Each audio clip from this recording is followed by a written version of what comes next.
Assalamualaikum warahmatullahi taala wabarakatuh. Waalaikumsalam. Assalamualaikum warahmatullahi taala wabarakatuh dan salam sejahtera kepada semua penonton siaran langsung di laman Muka Buku Museum Chimney. Hari ini dengan izinnya Jua kita berpeluang bersama-sama menjayakan program Soknya Museum dan Sejarah Kenali Dunia Konservasi yang julung kalinya disiarkan secara langsung dari platform media rasmi Facebook Museum Chimney. Bersama-sama dengan kita pagi ini seorang yang tidak asing dan sinonim dalam bidang konservasi iaitu Encik Muhammad Faiz bin Azizan atau lebih dikenali Faiz Konservasi. Beliau adalah kurator dan merangkap konservator dari bahagian pengurusan konservasi Jabatan Museum Malaysia. Beliau telah berkecimpung dalam bidang ini selama lebih kurang 12 tahun. Tanpa melengahkan masa, saya dengan segala hormatnya menjemput beliau untuk berkongsi dan membawa kita bersama-sama meneroka dunia konservasi. Saya serahkan sesi seterusnya kepada beliau. Dipersilakan. Bismillahirrahmanirrahim. Assalamualaikum dan selamat pagi para penonton sekalian. Terima kasih kepada Puan Nurina binti Hamzah, Ketua Museum Chimney kerana sudi menjemput bahagian pengurusan konservasi untuk bersama-sama dalam program kali ini iaitu program Soknya Museum dan Sejarah Kenali Dunia Konservasi. Baik, sebelum kita bermula dengan lebih lanjut, ingin saya berkongsikan sedikit apakah yang akan kita berkongsi pada hari ini. Pagi ini kita akan bercerita mengenai dengan konservasi artifak seramik, di mana kita tahu kalau di rumah-rumah kita ada koleksi-koleksi seramik ni, dan berbagai-bagai, ada bermacam-macam jenis. So sebelum saya teruskan, okey. So, kita akan bermula dengan apa itu definisi konservasi. So, kalau kita lihat, konservasi ialah sesuatu tindakan sama ada secara langsung ataupun tidak langsung dalam memanjangkan tempoh hayat satu elemen atau sekumpulan elemen baru, stabil, rosak atau yang tidak stabil terhadap warisan sejarah supaya mesej yang hendak disampaikan dapat dipamerkan kepada masyarakat. Okey. So kalau kita lihat kat bawah tu, itu ialah contoh seramik-seramik. Baik, kita akan berkenalan dahulu ataupun mengenali dahulu apa itu konservasi. Okey. So kita saksikan pautan video ni dahulu. Dengan ini kita boleh mengetahui apakah tugas-tugas di bahagian pengurusan konservasi.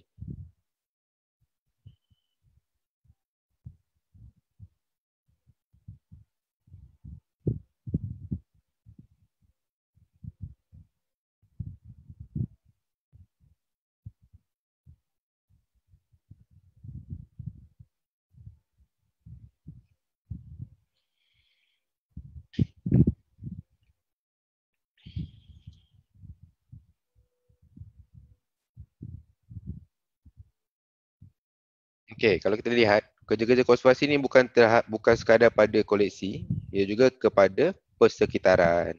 Dan keempat, kita juga memberikan nasihat-nasihat kepada muzium-muzium lain. Jadi, kalau kita lihat aktiviti di bahagian pusat konservasi. Okey, kita terbagi kepada beberapa bahagian. Yang pertama ialah bahagian bukan organik. Organik ni ialah daripada alam semula jadi. So, itu ada gambar seramik. So, yang ini aktiviti yang kita akan berkongsi hari ini.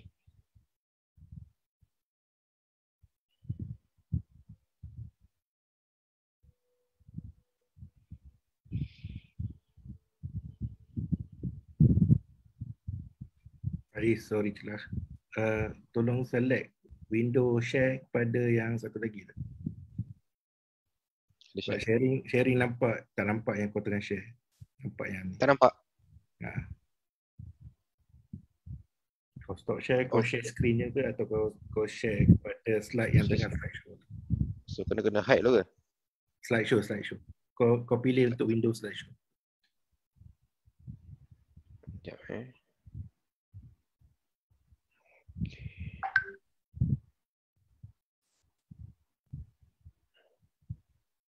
kita keluar slide je.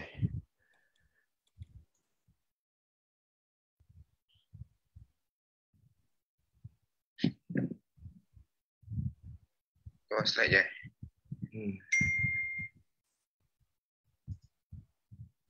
Okay. Okay, Ngam. Kau ada nak share video ke ni? Slide je. Dia dalam slide. Bila kau nak share video, kau onkan share sound dengan tu. Okay, Ngam. Kau ada nak share video ke ni? Slide je. Dia dalam slide.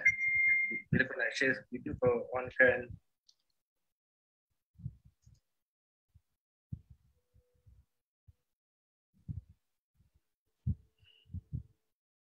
Cuba kau try, bila kau nak share, kau pilih untuk ada bawah tu tick share sound. Okay, sekejap.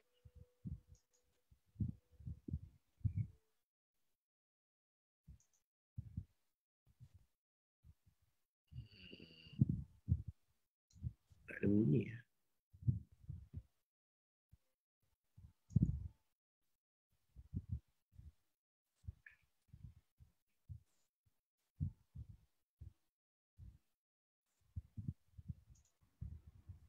Tak share. Tak ada bunyi lah. Boleh dia latihan. Jalan Jalan. Kau buat share screen ke share application? Share screen. Oh, kau tengah keluar screen yang hitam tu kan? Oh, sekejap. Kat atas tu view Okay, sini duplicate screen, boleh tak? View duplicate screen. Full screen Ya, kau keluar yang screen hitam tu kan? Yang atas tu kau pilih untuk duplicate. Aku dapat kau punya PowerPoint, bukan nampak kau punya yang slideshow tu. Okay, view, gallery view Ada 3 ni, speaker view. Tak ada, maksud aku dekat kau punya PowerPoint. Okay. Bila kau tekan F5 atau kau buat slideshow tu, kau ambil pada apa? Duplicate view. Sekejap.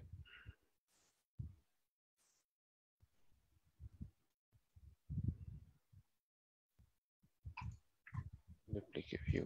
Okay, sekejap.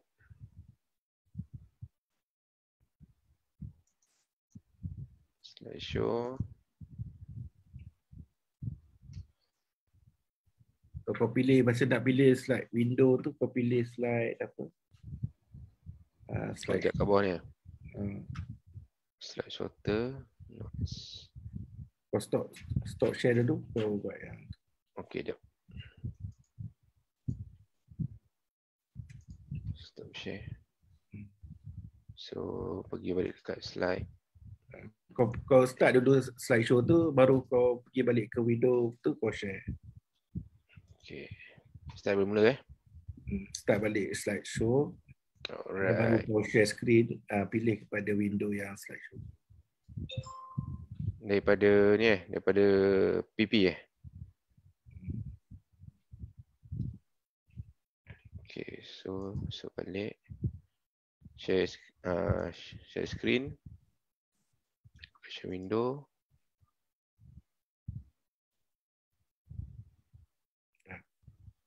Okay, share slide Try share. Okay. Buat. Ini nampak kau punya tu. Tak apalah. Okay, so patut dekat bawah ni Yang bawah ni kan?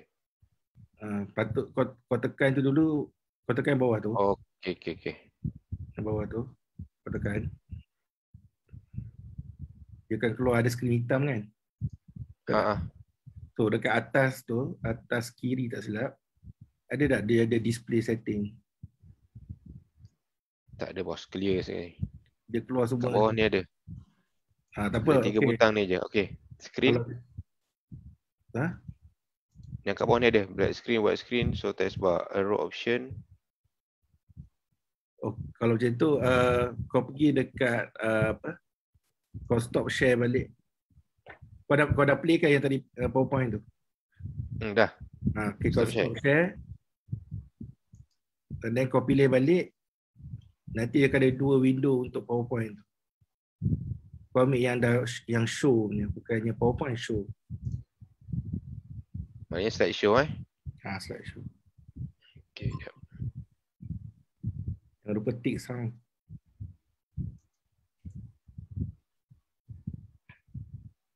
So daripada sini pergi dekat share screen betul. Creation Windows. Share lepas tu baru klik yang tu yang bawah tu. Okey.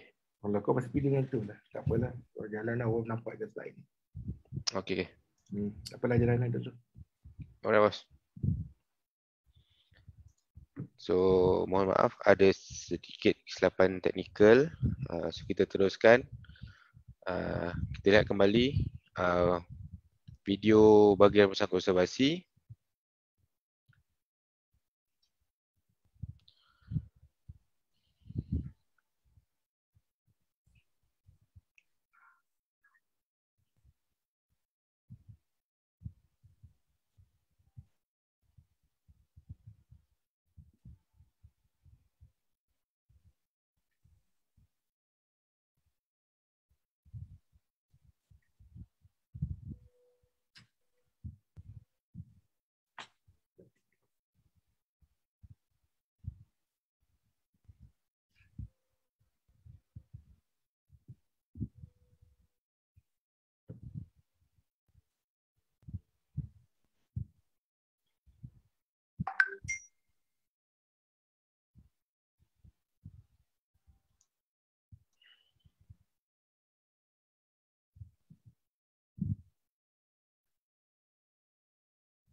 Okey, kalau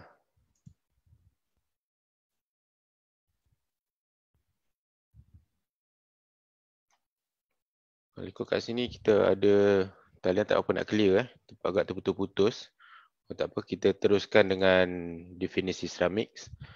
Okey, perkataan ceramic ni berasal daripada bahasa Inggeris itu ataupun daripada bahasa Yunani, dan secara harfiahnya merujuk kepada semua bentuk tanah liat. Bagaimanapun penggunaan istilah moden memperluaskan lagi penggunaannya untuk merangkumi beberapa bahan bukan logam dan juga bukan organik. Secara sejarah, barangan seramik adalah keras, poros dan mudah pecah, di mana kita tahu barangan seramik dibuat daripada tanah liat. Sehingga tahun 1950-an, yang paling penting adalah tanah liat tradisional yang dijadikan barang tembikar, batu bata, jubin dan seumpamanya. Bersama dengan simen dan kaca. So bila dimasukkan tarifan baru, simen dan kaca ni barulah dia ada satu lagi pengenalan baru mengenai seramik. Kalau kita lihat kepada segi tradisionalnya, craft tradisional iaitu tembikar. Secara mudahnya lah, dengan menggunakan tanah liat dengan beberapa teknik digunakan untuk menghasilkan bekas. Kemudian kita beri ke proses-proses utama dalam macam mana kita hendak merawat koleksi seramik ni. Kalau pecah, kalau ada yang sumpit ke kan pecah. So kita ada 10 proses utama kat sini. Yang pertama sekali ialah proses penilaian. Yang kedua, bila kita dah nilai, bila kita nilai ni kita kena menggunakan satu borang yang dinamakan borang penilaian kondisi. Sama ada kita tengok kondisi seramik ni macam mana, masih elok ke, dah ada retak ke. Kalau kat gambar ni dia dah pecah. So kalau pecah biasanya orang buang kan. Tapi kalau untuk di muzium atau Jabatan Muzium Malaysia atau di mana-mana muzium, jika ia merupakan satu koleksi ataupun artifak, benda ni akan dijaga semula. So kita akan melaksanakan beberapa proses, iaitu pembersihan dahulu. So yang kedua ialah proses pembersihan. So macam mana kita membersihkan seramik ni, macam mana kita nak membersihkan koleksi ni, kita akan tengok pada slide seterusnya lah. Yang ketiga ialah proses cantuman. So untuk cantuman ni kita akan menggunakan beberapa bahan. Beberapa bahan. Kita akan menggunakan beberapa bahan yang kita akan belajar sebentar lagi lah. So kemudian proses baik pulih. Kemudian kelima ialah proses tampalan. Keenam, restorasi. Ketujuh, kita melaksanakan kemasan. Kelapan, mewarna. 9, teknik sokongan, dan yang terakhir ialah teknik pembungkusan. Baik. So kat sini kita akan melihat satu lagi video macam mana kerja-kerja untuk baik pulih seramik ini dilaksanakan.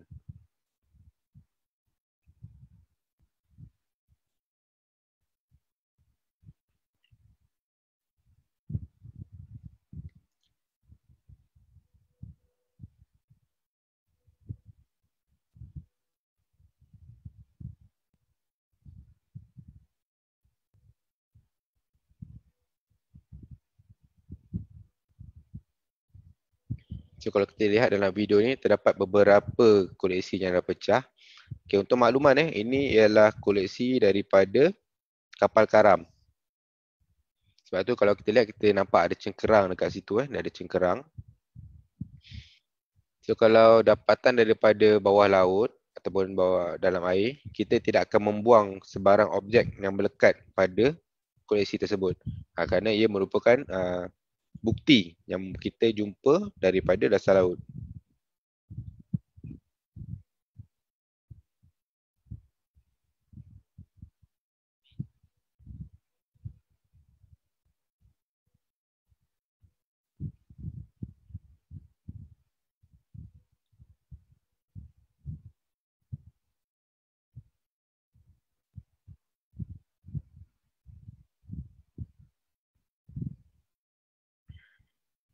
So ini proses pertama. Ini macam mana kita melaksanakan proses pembersihan. Kita mau proses pembersihan dengan menggunakan berus. Berus halus ataupun bergantung kepada saiz koleksi tersebutlah. Kalau besar, besarlah berus kita guna. Kalau kecil, just menggunakan berus untuk lukisan.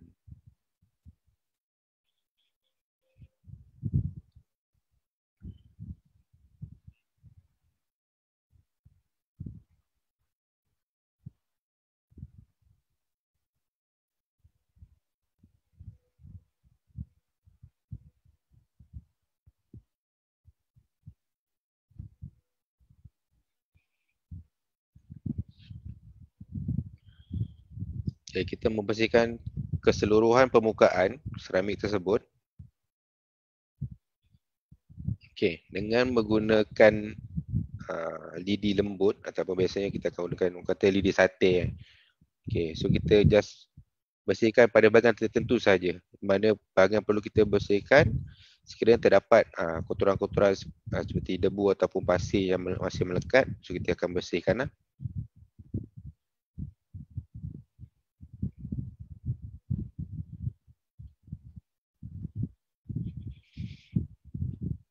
Ya, kita tidak menggunakan bahan-bahan tajam seperti pisau. Kita risau sekiranya akan meninggalkan kesan pada koleksi tersebut lah. Okey, so dekat depan saya ni pun ada contoh lidi yang digunakan. Okey, kemudian kita menggunakan sedikit cair.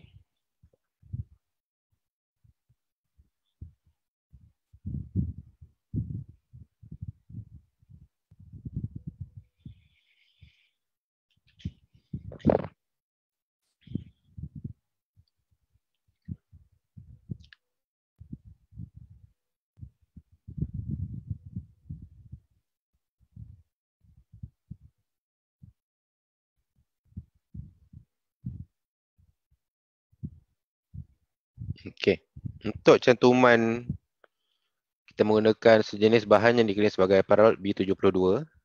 Di mana bahan ni kita perlu bancuh dengan aseton dan kita larutkan. Kita tidak menggunakan gam-gam biasa yang boleh dapat di kedai macam contohnya macam gam uhu, gam 3 second. Kita tak menggunakan sebab paralot B72 ni kita boleh reversible, mana kita boleh buka balik jika berlaku kesalahan-kesalahan pada cantuman.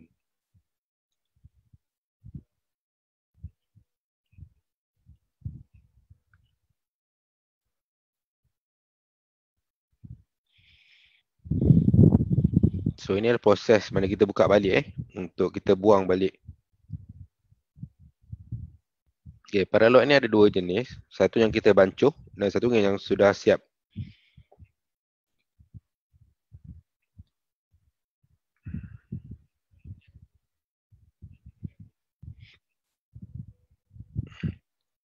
Kita letakkan di kedua-dua permukaan bahagian seramik dan kita cantumkan.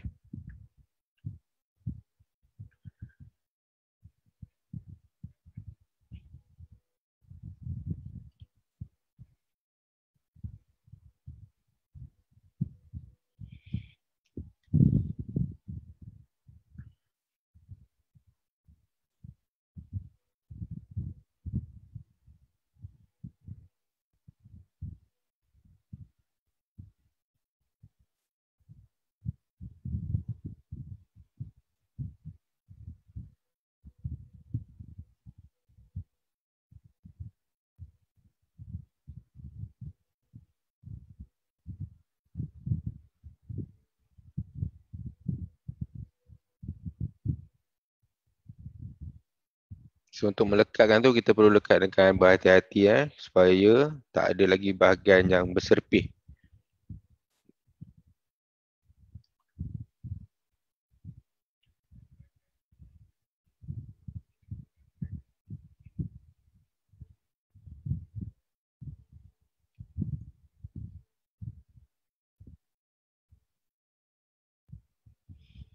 Okay, kita meletakkan support dengan menggunakan bantal beg pasir dan juga tape. Ini ialah sedia ketip, bukannya tape pun bukannya sembarangannya tape. Kita pakai sedia ketip kerana ia mudah dibuka dan tidak meninggalkan kesan gam. Lepas tu dia boleh stretchable, dia boleh tarik.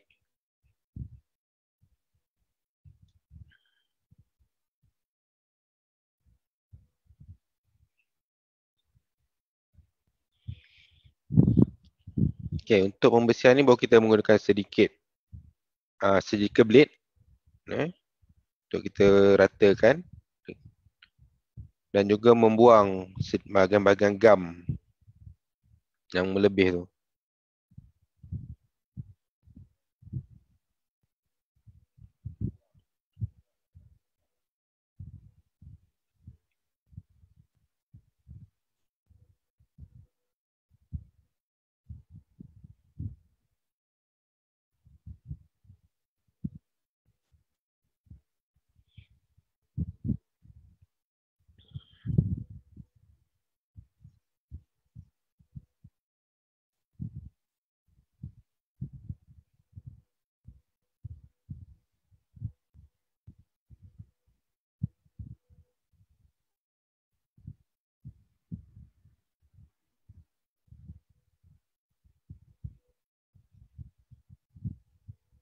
Ini sama juga. Ini kalau tadi kita menggunakan adhesive yang sudah siap dibancuh. Yang ni yang kita bancuh sendiri. Sama juga proses dia, letakkan di kedua-dua bahagian.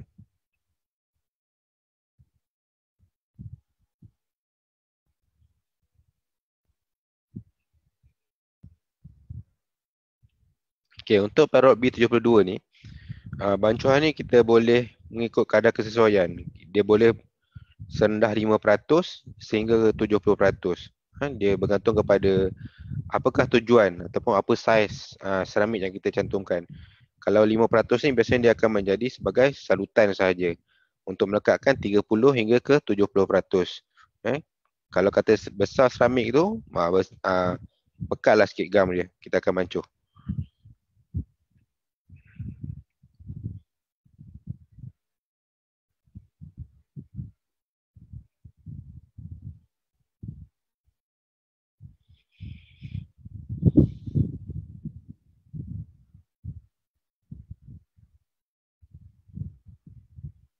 So ini adalah beberapa teknik macam mana kita nak menyokong bahagian seramik yang terpecah tu. Sebenarnya kita letakkan seramik tu di atas ataupun kita letakkan seramik tu, bantal tu di belah tepi seramik.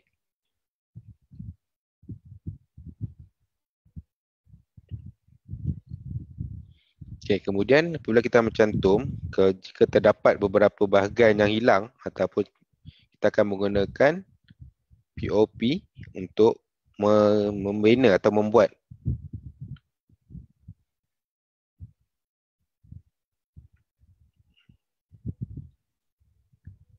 Yang merah tu ialah dental wax. Dental wax ni biasanya digunakan dalam bidang pergigian untuk buat gigi palsu.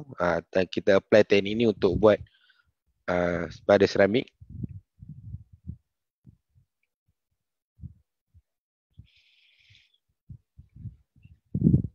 Kita panaskan atau kita bentukkan dia dengan menggunakan hair dryer supaya dia mudah bentuk. Okay. Sama ada kita menggunakan daripada teknik tampalan daripada luar ataupun teknik tampalan daripada dalam. So kalau pada dalam kita just tuang balik nanti POP tu dekat bahagian luar. So yang putih ni plaster of Paris ataupun casting powder.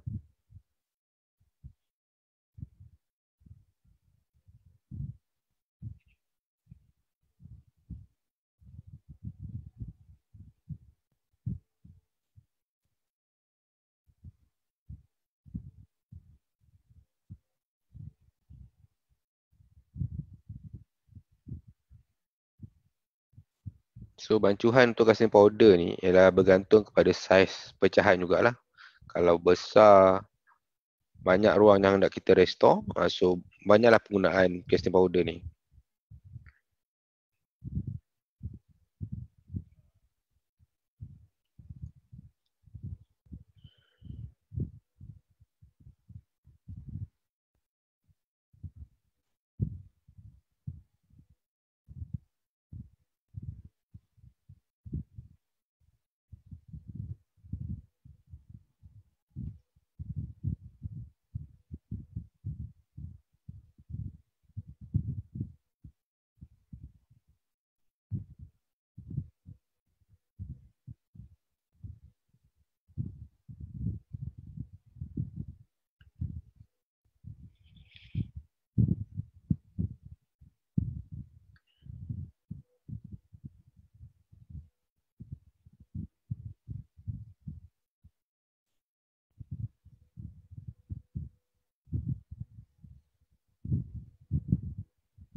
Okay, kita meletakkan calcium powder ni secara perlahan hingga sama level atau kita lebihkan sikit daripada level yang kita nak buat tu. Okay, tujuan dia adalah semasa proses untuk kita sanding nanti untuk membentuk. So dia akan ada lebih lah. Kalau kita buat sama rata nanti agak masalah lah kalau kita nak bentukkan. Okay, ni ya proses membentuk supaya dapat sama dengan yang asal lah.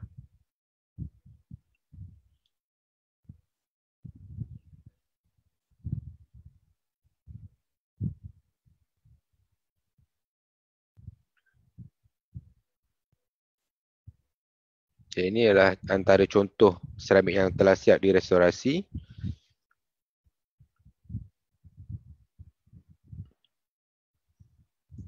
Okay, itu ada sedikit perkongsian video mengenai macam mana kita nak cantum seramik. Okay, kemudian saya akan terangkan macam manakah proses penelitian seramik ini dia laksanakan lah. Okay.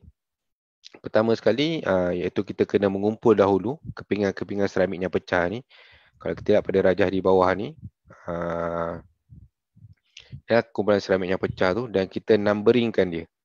Okay, kita numberingkan dia, manakala kita tahu berapa pecahan yang ada. Kalau ada 10, ada 10 lah. Mungkin ada lebih. Kalau selagi part tu kita boleh cantum, kita akan ambil kira. Okay. Kemudian kita buat pre-assessment dengan menggunakan surgical tape. Kita try letak pada bahagian kita buat dahulu, macam mock-up lah kita tengok kan. Kita try letakkan dengan cantuman dulu. Jangan letak gam lagi, kita just letak surgical tape dulu. Kalau kata inilah bahagian yang kita akan cantumkan, kita tengok ada tak bahagian yang hilang, ada tak seramik yang hilang atau tidak cukup. Okay. Dan bila kita dah nomborkan tu, mudahlah kerja kita untuk proses seterusnya. Okay, kemudian kita masuk pada proses pembersihan. So macam dalam video tadi pun kita tengok membersihkan menggunakan berus. So variety berus ni sebenarnya tak kisahlah guna berus besar ke berus kecil je. Tapi tengoklah kadar kesesuaian tu. Kalau kata besar koleksi seramik yang pecah tu, gunakanlah berus yang besar. Janganlah guna berus lukisan yang kecil tu kan. So lambat sikit lah nak siap. Okay. Kemudian soalnya ni yang gam tadi tu. Okay. Proses penyediaan paralot B72. Macam saya cakap tadi, gam ni kita boleh bancuh sendiri dan kita boleh tentukan berapa kadar kepekatan gam yang kita perlukan. Okay, first kali kita akan timbang dahulu paralot mengikut sukatan yang diperlukan. Okay, kita boleh sukat melalui weight per weight, volume per volume atau volume per weight. Okay, so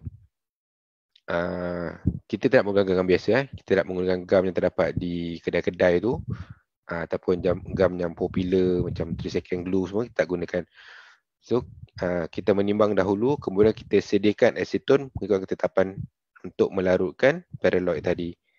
So yang dalam bekas ni ialah aseton. Tugas dia untuk melarutkan kita punya paraloid tadi. Okay, inilah bentuk paraloid B72. Dia berbentuk habla ataupun macam kristal, bentuk kristal. Okay. So bila kita dah timbang tu, kita buat macam sup bunjut tu. Macam sup bunjut adabi tu kan. Sup bunjut tu. And then kita ikat, kita rendam dia kat dalam aseton. Yang gambar di hujung ni ialah proses terakhir lah. Dan kita akan tutup bekas tu. Okay, tujuan dia, kalau kita just meletakkan paralot dalam bekas dan kita tuang aseton ke dalam tu, boleh. Cuma dia punya penghasilan gam tu tidak sekata, kita kena kacau pula lepas tu. So kalau macam kita pakai macam bekas sup bunjut ni, so dia akan keluar cantik lah. Gam tu akan keluar. Okay, untuk 5 hingga ke 10% ialah bersesuaian untuk digunakan sebagai salutan. So tak sesuai lah untuk kita jadikan gam. Okay, untuk 15 hingga ke 70% barulah sesuai jadikan gam, bergantung kepada saiz koleksi yang pecah tadi. Okay, kemudian proses cantuman. Okay, kita menggunakan berus kecil dan kita letakkan macam dalam video tadi, kedua-dua bahagian. kita ratakan di kedua-dua bahagian, kita sapukan dan kita cantumkan. Untuk menguat lagi sokongan tu, kita meletakkan sandbag untuk kuatkan dia. Kita tahan gunakan sandbag, baru dah dia tidak terbuka.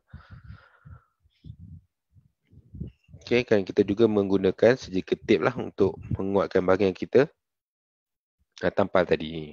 Okay. Inilah proses baik pulih. Proses baik pulih sekiranya terdapat kesilapan cantuman ataupun masa kita proses mengeringkan cantuman tu, dia ada lari sikit lah. Macam kata kita tengok, ada terbuka. So dah jadi tidak elok ataupun kurang cantik. So kita buka balik menggunakan aseton. Sebab tu pentingnya kita menggunakan Paraloid B72, tidak gam lain. Okay. Lagi satu kelebihan Paraloid ni, dia tidak bertukar warna. Biasanya gam bila sudah tempoh masa yang lama, gam akan menjadi kekuning-kuningan. So kita nampaklah bahagian cantum tu. So Paraloid ni tidak. Dia akan kekal jernih selama mana kita mampu menjaga koleksi tersebut lah. Okay, so kita menggunakan aseton ni untuk buka balik dan kita buang gam yang telah melekat ni atau bekas gam ni menggunakan scraper blade. Jadi kita perlu berhati-hati masa menggunakan scraper blade ni. Satunya dia tajam dan kedua kita tak nak terkena pada bahagian seramik yang lain. So kalau boleh kita letakkan selotip ataupun surgical tape di pada kedua-dua belah bahagian. So kita just buang gam tu kat tengah sahaja. Okay. Untuk proses tampalan untuk proses-proses kecil ni, misalnya kita dah tampal, kita dah cantum dan masih ada rekahan. So ada beberapa bahan yang boleh digunakan. Okay, pertamanya kita gunakan POP ataupun casting powder. Kedua microballoon, ketiga paper clay dan keempat clay epoxy. Clay epoxy ni menggunakan resin dan juga catalyst. Tujuannya untuk menutup ruang-ruang kecil ni tadi. So dia punya tugas tu, sama macam POP.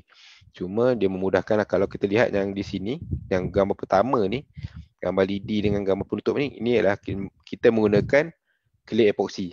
Yang di mana kita telah mencampur dengan warna hitam. So bila kita letak dekat seramik tu, dia terus bercampur sahaja. So kita tak perlukan 2-3 kali kerja lah. Kita dah gaul siap-siap dengan warna hitam, kita just letak. Just kita kena pastikan bahagian tu betul-betul rata je lah. Okay, yang kedua ni menggunakan paper clay. Okay, dan juga microballoon. So kita tampalkan sikit je. So nanti kita kena gosok balik. Dan ketiga ni ialah ni microballoon. Okay, tapi kita jarang menggunakan 3 bahan ni, melainkan ada betul-betul ada keperluan. Biasanya kita akan menggunakan plaster of Paris ataupun casting powder tadi. Okay, untuk proses restorasi. Okay, so untuk kali ni kita akan buat restorasi kan. Okay, tujuan dia adalah untuk menggantikan kepingan atau sepihan kodeksi seramik yang telah hilang. Kadang-kadang jumpaan bawah laut ni ataupun mana-mana jumpaan di tapak tidak sempurna.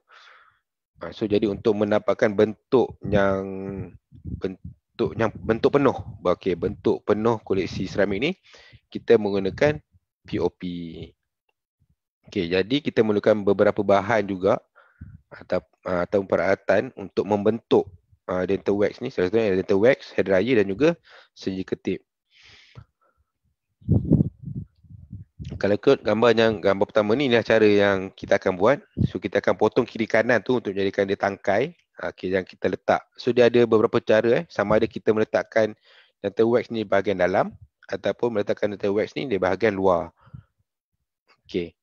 Sebenarnya dia ada beberapa ni lah. Kalau kita meletakkan dental wax ni di bahagian dalam, okay. Personally kalau saya suka letak pada bahagian dalam. Bergantung kepada faktor seramik yang pecah tadi lah. Okay, ini kerana apabila kita menuang, kita meletakkan atau kita tuang POP tadi di bahagian luar, so dalam dia dah rata.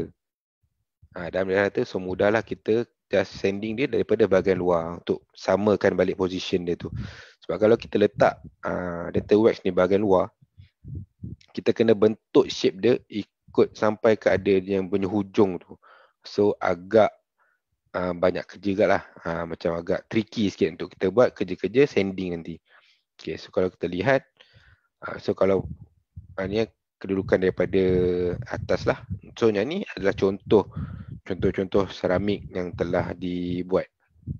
Okay, ini pun adalah ni kira exercise di bahagian konservasi, macam mana kami meningkatkan skills menggunakan POP ni.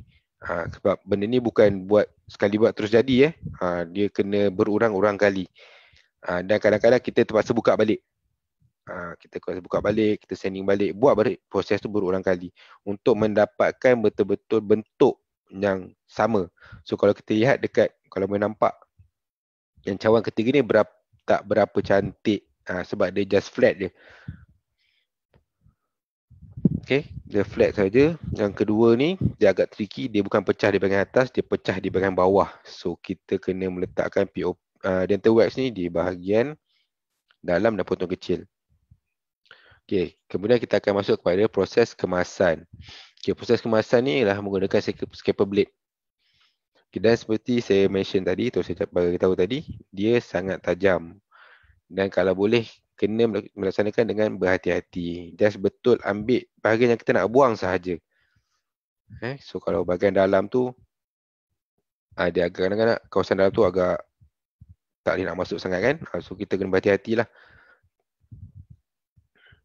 Okay, dan ratakan scraper blade juga sandpaper. Sandpaper ni ambil yang sandpaper paling halus. Jangan ambil yang kasar. Ambil yang 1000 ataupun ke atas lah. Kalau 400 tu mesti kasar lagi. Okay, kemudian proses mewarna. Okay, proses mewarna kita ada menggunakan beberapa bahan lah sebelum kita mewarna. Satunya kita guna matte sealer. Matte sealer ni untuk menutup dahulu bahagian POP yang kita letakkan. Sebab kadang-kadang bila kita letak terus warna akrilik ke atas POP ni, dia akan menyerap. Dia akan serap. So bila kita kata nak warna pink kadang dia jadi terlalu cair. Pink tu cair, tak kena dengan warna seramik tu. Okay, kemudian proses mewarna pun makan masa juga. Sebab kita nak dapatkan warna yang betul-betul hampir sama dengan warna seramik. So bila kita letak dekat dalam ruang pameran tu nampak seperti asal. Okay, so dia perlukan masa lah. Kena bancur 2-3 warna baru kita dapat. So kalau koleksi tu besar, kita boleh menggunakan span untuk dapatkan bentuk dia ataupun menggunakan berus. Okey, kalau kemudiannya kita menggunakan H2O carbon coat sebagai salutan. Okey, sama ada kita nak menggunakan beberapa bahan teknik lain lah untuk salutan. Okey, so tiga proses ni ataupun 3 bahan ni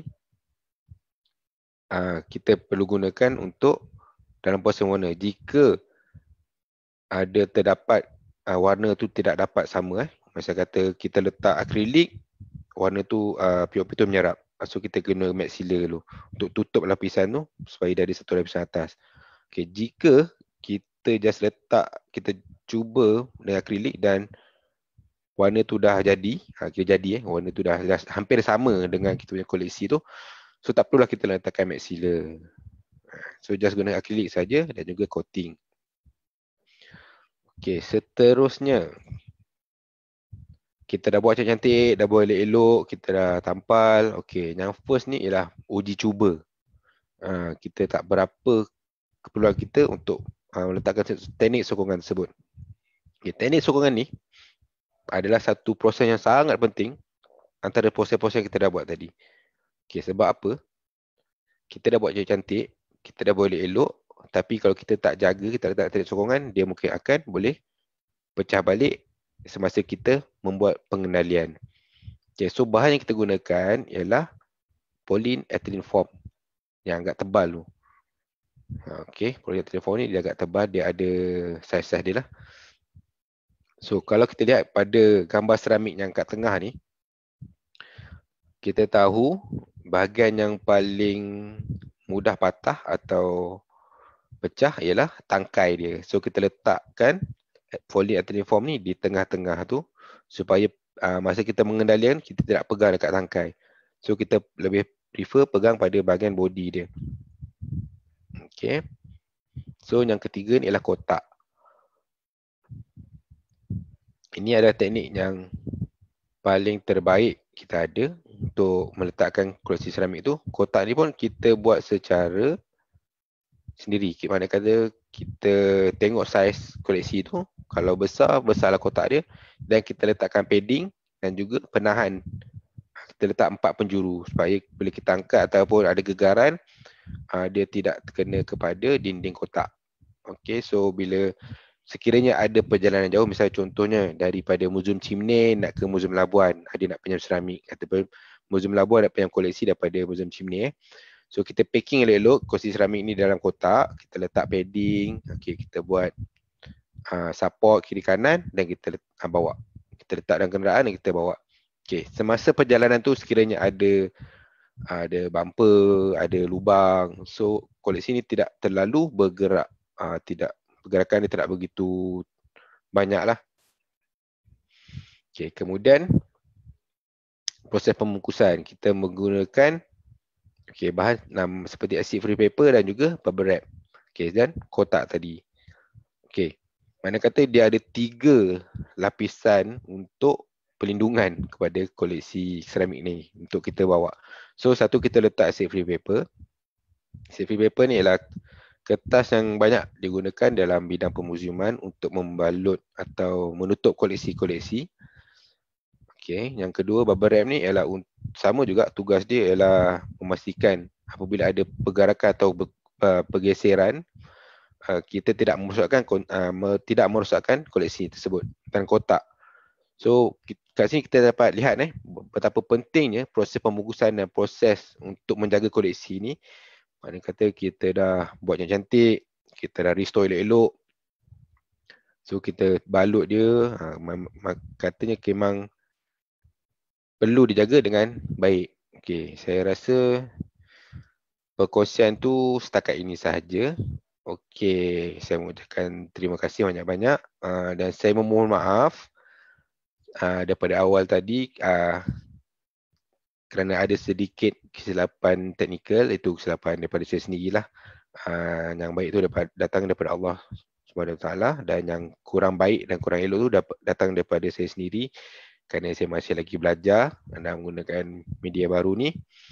Okay, so kita akan bersama Puan Nolina semula. Okay, jika ada apa-apa, jika ada pertanyaan soalan, boleh type dekat ruangan komen.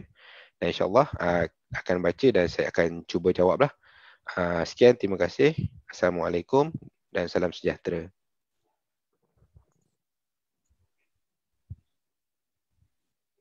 Waalaikumsalam warahmatullahi taala wabarakatuh. Alhamdulillah dan terima kasih diucapkan kepada Encik Faiz dengan perkongsiannya sebentar tadi.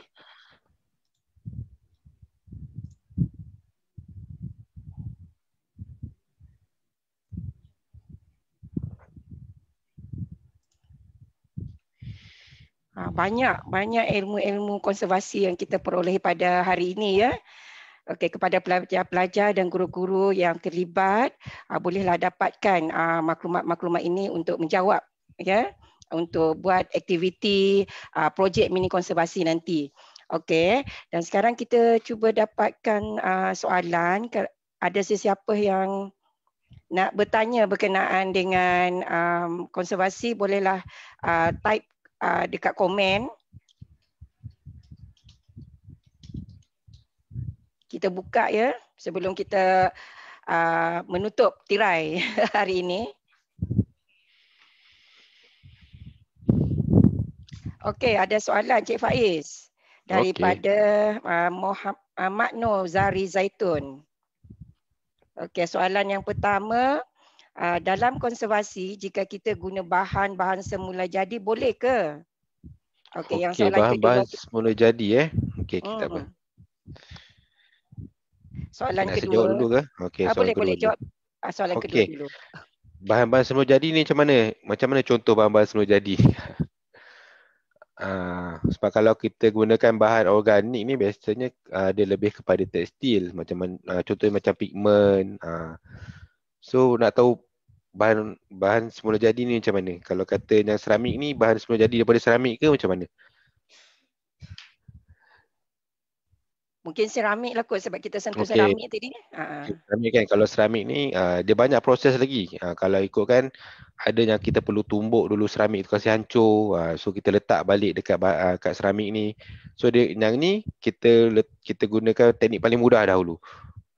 Kalau perlu teknik tu lebih tinggi baru kita, kalau ada seramik yang pecah tu kita kena tumbuk dulu, kita kena bancuh juga dengan perlot dan kita letak balik. So itu adalah salah satu teknik lah kita boleh gunakan selain daripada teknik yang kita kongsi hari ni. Okey. So soalan kedua daripada sama juga, apakah kesan penggunaan bahan semula jadi terhadap bahan artifak? Mungkin dari segi warna kot, kerana ada menggunakan warna apa semua. Okey, kalau kesan daripada penggunaannya, kalau kita bahan tu betul, kan kita gunakan bahan macam kita gunakan perlot tadi so kesan jangka panjang tu mungkin tak ada. So kita boleh menjaga dengan baiklah. Kalau kata mungkin warna tu mungkin kalau kita tak letakkan coating ataupun salutan pada hujung koleksi kita dah buat tu, kerja-kerja warna tu, mungkin warna tu akan pudar. So sebab tu kita letakkan salutan pada bahagian atas tu lah.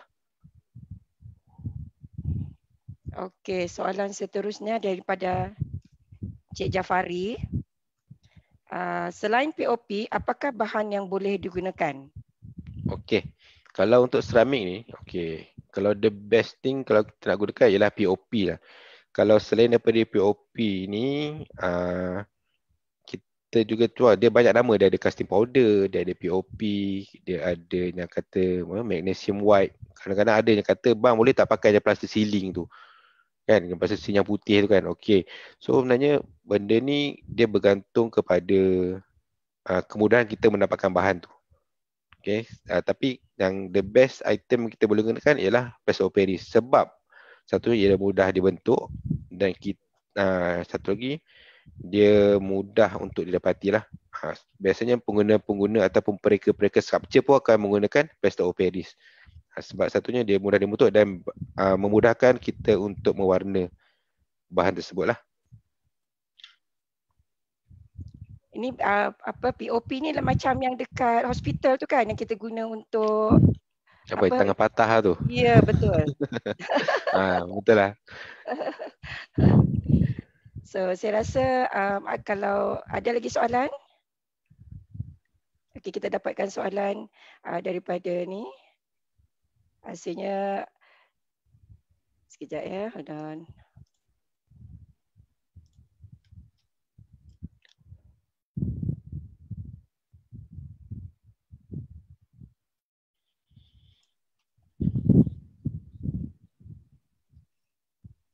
Okey, rasanya itu sahaja perkongsian kita pada hari ini. Terima kasih juga Cik Faiz atas jawapan dan penjelasan yang telah diberikan. Semoga ianya menjawab persoalan-persoalan lah berkaitan dengan konservasi.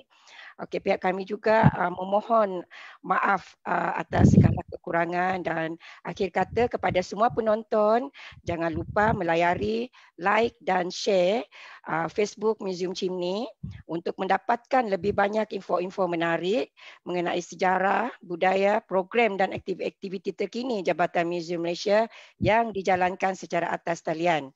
Akhir kata daripada saya, marilah kita bersama-sama mertabatkan museum kita, tamadun kita. Sekian. Wassalam. Semoga berjumpa lagi di lain waktu, di lain ketika, insya-Allah. Bye.